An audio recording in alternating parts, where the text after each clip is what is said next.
ये दुनिया एक खौफनाक खतरे के दहाने पर खड़ी है। रूस और यूक्रेन की जंग, चीन और अमेरिका की बढ़ती हुई कशीदगी, मशरिक़ वस्ता में मुसलसल तबाही और जौहरी हथियारों की बढ़ती हुई दौड़, क्या ये सब किसी बड़े तूफान की आमद का इशारा है? हमने तारीख से सीखा है कि जब दुनिया के ताकतवर अक़वाम एक दूसरे के खिलाफ खड़ी हो जाती हैं तो नतीजा सिर्फ एक ही होता है, तबाही। लेकिन सवाल ये है कि क्या वाकई तीसरी आलमी जंग होने वाली है? अगर हाँ, तो ये कैसी होगी? दुनिया पर इसके क्या असरात होंगे? और सबसे अहम, क्या इसे रोका जा सकता है? आज की इस वीडियो में हम इन तमाम सवालात के जवाब तलाश करेंगे, तो वीडियो को आखिर तक ज़रूर देखें क्योंकि ये मालूमात आपके मुस्तकबिल से जुड़ी हुई है। दुनिया के मुख्तलिफ खित्ते पहले ही कशीदगी की लपेट में हैं। इनमें चंद सबसे ज़्यादा खतरनाक तनाज़ात शामिल हैं। रूस और यूक्रेन जंग। 2022 में रूस ने यूक्रेन पर हमला करके पूरी दुनिया को हिला कर रख दिया। अमेरिका और नेटो ने यूक्रेन की मदद की, जिसकी वजह से ये जंग तवील हो गई। अगर रूस और नेटो के दरमियान बराह रास्त तसादम होता है तो ये एक आलमी जंग में बदल सकता है।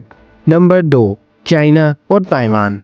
चीन ताइवान को अपना हिस्सा समझता है, जबकि अमेरिका इसे एक आज़ाद मुल्क की हैसियत से देखता है। चीन की बहरी फौज और अमेरिका की जंगी बेड़े बहरे जनूबी चीन में एक दूसरे के आमने सामने हैं। अगर अमेरिका और चीन के दरमियान कोई मुसल्लह झड़प होती है तो इसके नतीजे पूरी दुनिया के लिए ख़तरनाक हो सकते हैं। नंबर 3, मशरिक़ी वस्ता। इसराइल और फ़लस्तीन का मसला कई दहाइयों से चला आ रहा है, मगर हालिया जंगी माहौल मज़ीद ख़तरनाक हो चुका है। ईरान और इसराइल के दरमियान मुमकिन जंग मशरिक़ी वस्ता को तबाह कर सकती है। सऊदी अरब, तुर्की और दीगर ममालिक भी इस तनाज़े में शामिल हो सकते हैं।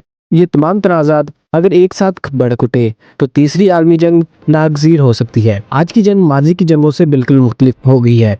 दुनिया के पास आज तकरीबन 13,000 से ज़ायद जौहरी हथियार हैं। अमेरिका, रूस, चीन, भारत, पाकिस्तान, बरतानिया और फ्रांस के पास ऐसे मोहलक हथियार हैं जो पूरे शहरों को लम्हों में मिटा सकते हैं। अगर एटमी जंग छिड़ गई तो दुनिया का बेशतर हिस्सा नाकाबिले रहायश हो जाएगा। जदीद जंगी टेक्नोलॉजी, हाइपरसोनिक मिसाइल जो आवाज़ की रफ्तार से 5 गुना ज़्यादा तेज़ है, दुश्मन के दफाई निज़ाम को बेकार बना सकता है। मसनूई ज़हानत, AI से चलने वाले रोबोटिक फौजी जो बगैर किसी इंसानी मदद के दुश्मनों को निशाना बना सकते हैं। साइबर वारफायर, जिसके ज़रिए दुश्मन के तमाम दफाई निज़ाम को हैक करके गैर मुयस्सर बनाया जा सकता है। ये जंग सिर्फ मैदान जंग में नहीं लड़ी जाएगी, बल्कि स्पेस और साइबर स्पेस में भी होगी। तारीख हमें बताती है कि बड़ी जंगें हमेशा छोटे तनाज़ात से ही शुरू होती हैं। पहली आलमी जंग 1914 था 1918 सिर्फ एक शख्स के कत्ल से शुरू हुई, मगर इसमें 1 करोड़ 60 लाख लोग हलाक हुए। दूसरी आलमी जंग 1939 था 1945 हिटलर के इक़दामात से शुरू हुई, मगर इसमें 7 करोड़ से ज़्यादा अफराद मारे गए। क्या आज के आलमी तनाज़ात किसी नए तबाहकुन बाब की शुरुआत हैं? अगर तीसरी आलमी जंग शुरू हो गई तो दुनिया को इनकी संगीन नताइज का सामना करना पड़ सकता है। लाखों नहीं करोड़ों लोग मारे जा सकते हैं, माशी निज़ाम तबाह हो सकता है, महंगाई नाकाबिले बर्दाश्त हो जाएगी। एटमी हथियारों से पैदा होने वाले तबाहकारी ज़मीन को सदियों तक जहरीला बना देगी। मौसमियाती तब्दीलियाँ शदीद हो जाएंगी और खुराक की किल्लत आलमी बहरान पैदा करेगी। दुनिया एक नए डार्क एज में दाखिल हो सकती है, जहां टेक्नोलॉजी और तरक्की ख़त्म हो जाएगी। अब ये सवाल आता है कि हम इस तबाही को रोक सकते हैं? आलमी रहनुमाओं को सफारतकारी और मुज़ाकरात के ज़रिए मसाइल हल करने चाहिए। आम लोगों को जंग के खिलाफ आवाज़ बुलंद करनी चाहिए, क्योंकि जंग हमेशा आम लोगों को ही मुतासर करती है। बैनुल-अक़वामी क़वानीन पर सख्ती से अमल दरामद करवाने की ज़रूरत है, ताकि कोई भी मुल्क जंग का रास्ता ना अपनाए।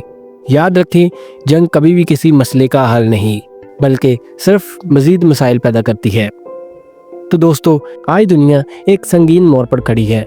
आज हमने होशियारी से काम न लिया तो शायद हम तारीख की सबसे बड़ी तबाही का सामना करेंगे। आपके ख्याल में क्या तीसरी आलमी जंग होगी? अगर हाँ, तो इसका जिम्मेदार कौन होगा? कमेंट्स में ज़रूर बताएं और हमारे चैनल टॉप 10X को सब्सक्राइब करें और इस वीडियो को ज़्यादा से ज़्यादा लोगों के साथ शेयर करें, ताकि आपको मज़ीद ऐसी मालूमाती वीडियोज़ मिलती रहें।